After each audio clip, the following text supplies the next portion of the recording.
guys, welcome back to my channel, Spooky Wisps ASMR. Tonight we are going to be reading some true scary stories. I hope that you enjoy, and thank you for watching. As a young kid, I was already riddled with PTSD and severe anxiety. Seeing a therapist twice a week did nothing to stop my extreme paranoia that someone was following me home from school, that someone may be watching me in my bedroom, that someone may be trying to take me from my front yard. My mom raised 3 children by herself. My older brother was in high school, my younger brother in elementary, and I walked 3 blocks to the school just down the street from our house. Always the safer rather than sorry type of parent, my mom insisted that I walk with 2 other kids who lived on my street. As kids often do, we meandered on the way to school and cut through yards and parking lots to spend the most time talking. We often split through a church's parking lot if we were in a hurry, usually thrushed with cars in the morning and afternoon from the preschool in the back. It wasn't unusual to see the same cars every day on our way to school and again on our way back. The other kids thought nothing of it, but I couldn't shake the feeling that we were being watched on our trek home. In the winter months, we used our shortcut every day. The preschool was shut for renovations, so the icy parking lot was empty and perfect for throwing snowballs or sliding on patches of ice. Only a few cars regularly lingered in the front of the building, except one vehicle that was parked in the back. Every time I saw it, the hair on the back of my neck stood up. Every morning and afternoon, a man would be sitting in the driver's seat of the vehicle, looking out the window, watching us walk. I told my mother the first time I saw him. Knowing I was prone to panic, she brushed it off and told me he must work at the church. The second time I brought it up, she gave me a canister of pepper spray and told me to use it first and apologize later. I gripped it in my cold hand every day after that when we passed the man in his vehicle. I described him to my mother in detail. A few weeks after we saw the vehicle for the first time, we crossed the lot after school and found it empty. I breathed the fresh breath, putting my pepper spray in my bag and kicking up powdery snow out of relief. That joy died when I turned down my street and saw the vehicle parked in the driveway just 5 houses down from mine. I sprinted home, locked the door behind me, and counted the minutes until my mother would come home from work. When she finally did, I berated her with questions. Who was the man? Did he live there? What did she know? But my mom's answers were short and non-descriptive. As a single mother, she didn't mingle much with the neighbors and seldom had time to inquire about who lived where.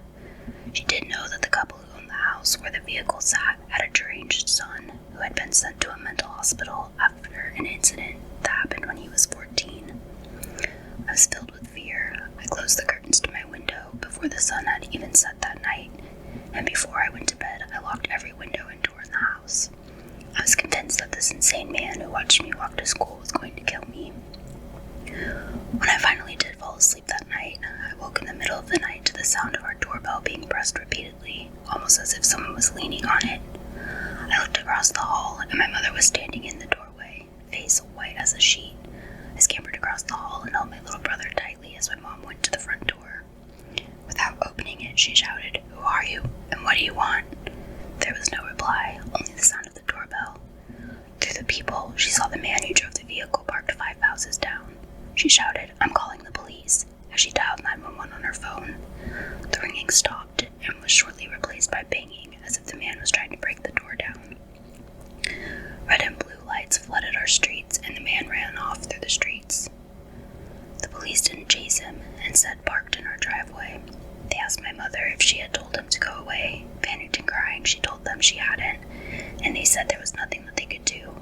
She asked to file a restraining order, but they said there was no way to know for sure it was the man down the street.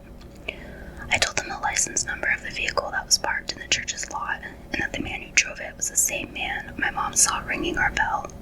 The police wrote it down, but didn't seem interested. After about 20 minutes of asking questions, they left and advised we lock our doors. My mother Googled the last names of the couple down the street and found out their son had been discharged at the same time that the vehicle started showing up in the parking lot. He had been arrested for assaulting 12-year-old girls when he was 14 years old, and it was determined that he suffered from a mental disability. He was sentenced to serve 30 years in a mental hospital and then be put on parole. We moved. To this day, I am still convinced that he was trying to kidnap me that night.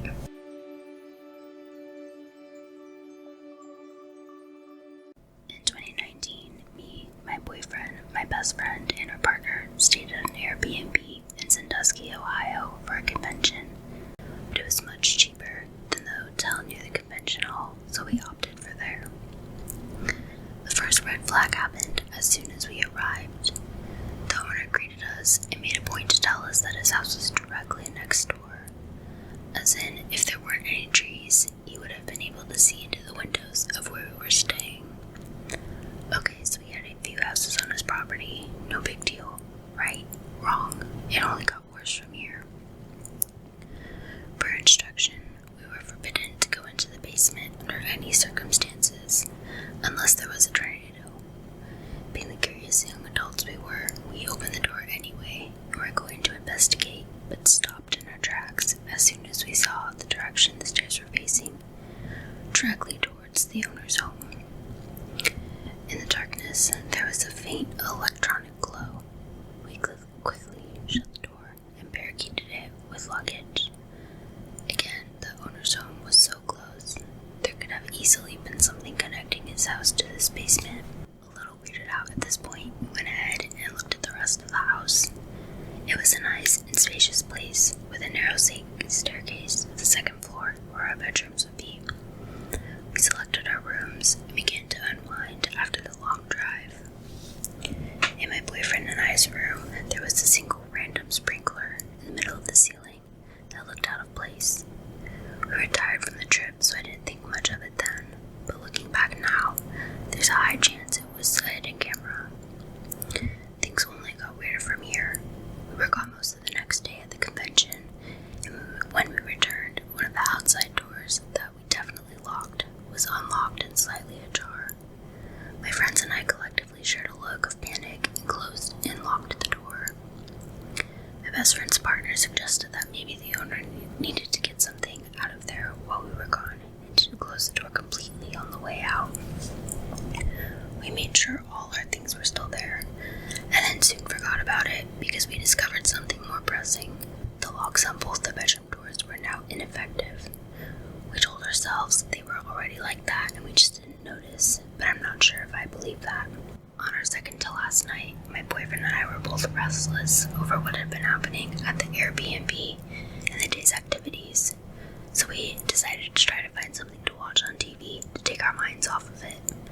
We were flipping through the channels on the TV when suddenly we came across a Windows 10 lock screen and no computer in sight. I opened the cabinets and looked around trying to find a computer. The dresser that the TV was on was too heavy to move and to look behind, but seeing where the wires were positioned, they could have very well gone through the wall and into the basement. We were too frightened to see the basement for ourselves to confirm or deny our suspicions of surveillance and odor interference and who knows what else. Needless to say, we left as quickly as possible the last day.